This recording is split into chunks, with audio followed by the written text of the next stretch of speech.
அக்கா கேட்டிருந்தாங்க, என்ன கழுத்து நிறைய செயினாக போட்டுக்கிட்டே எப்போ பார்த்தாலும் வீடியோ போடுறீங்க, கழுத்தில் விடுறது தூரம் தங்கமாக கவரிங்க, முதல்ல அதை சொல்லுங்கள் அப்படின்னு கேட்டிருந்தாங்க. அவங்களுக்கு ஒரு விஷயம் சொல்கிறேன், இங்கே வருங்க. என்னை எங்கள் ஆத்தா கட்டி கொடுக்கையில் வெறும் 10 பவுனை போட்டு கட்டி கொடுத்துச்சு. அப்போ 2007 எனக்கு கல்யாணம் முடிச்சு கொடுத்து 10 பவுனை போட்டு கட்டி கொடுத்தா எனக்கு மச்சான் முன்னாடிக்கு ஒரே கல்யாணம் பார்த்துக்குங்க. 10 முன்ன பண்ணையில் கல்யாணம். அவள் கழுத்து நிறைய 25 வகை நகை போட்டு கழுத்து நிறைய வந்தான். எனக்கு ஒரு நெக்லஸும் ஒரு நெக்லஸும் இப்படி ஒரு தொங்கு சங்கிலியும் தான் எங்கள் அம்மா எனக்கு போட்டு விட்டுருச்சு. அப்புறம் மாப்பிள்ளைக்கு ஒரு 3 வகை அங்கிட்டு ஓடிடும்.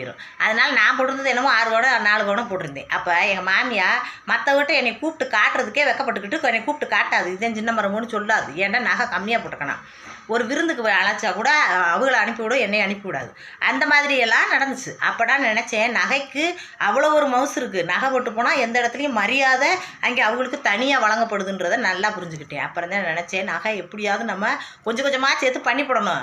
நம்ம ஆத்தா உடலை என்னன்னா நம்ம பண்ணி போடணுன்ற எண்ணத்தோடு உள்ளக்க கால் எடுத்து வச்சு நம்மளுக்கு நடக்கிற அவமானங்களை தாங்க நம்ம வாழ்க்கையில் முன்னேறதுக்கு பெரிய படிக்கட்டாக இருக்கும்.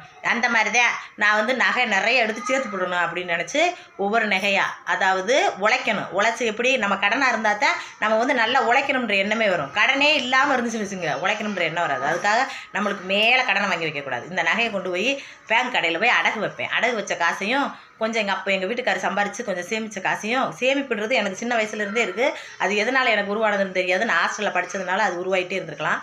அதனால் எனக்கு சேமிப்புன்றது இருக்குது. அது சேமித்த காசையும் எடுத்துகிட்டு போய் ஒரு பவுனோ 2 பவுனோ எவ்வளோக்கு வேணுமோ எடுத்துக்கிடுவேன்.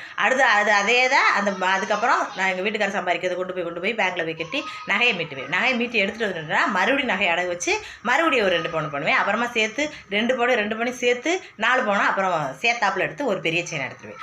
அந்த மாதிரி நகையில் எடுத்து சேர்த்தேன். அது சேர்த்ததுனால எனக்கு ஆசை எவ்வளோ இருக்கோ அவ்வளோ தூரத்துக்கு ஆசை தீர நான் போட்டுப்பேன்.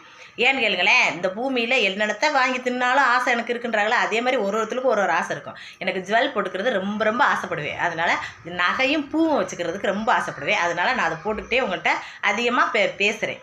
அது பெருமையை காட்டுறதுக்காகவோ அல்லது நான் பெரிய ஆள் அப்படின்னு தெரியப்படுத்துறதுக்காகவோ கிடையாது. அது என்னுடைய விருப்பம், அது என்னுடைய ஆசை. அதனால் அதை நான் போட்டிருக்கேன், வேறு எதுவும் கிடையாது. நீங்கள் கமெண்ட் பாக்ஸில் ஓயாமல் கவரிங்கன்னு கேட்காதீங்க. கவரிங்க மேலே அவ்வளவு ஆசைப்பட மாட்டேன் நான். சரிங்களா? உங்களுக்கு புரியுதா? பிடிச்சிருந்தா லைக் பண்ணுங்கள். இதே மாதிரி பிடிச்சவங்க நகையும் பூவும் பிடிச்சவங்க இருந்தீங்கன்னா லைக் பண்ணுங்கள். அது பிடிக்காத பொண்களே இருக்க மாட்டாங்க, ஆனால் இந்த மாதிரி பேசுகிறவங்களும் இருப்பாங்க.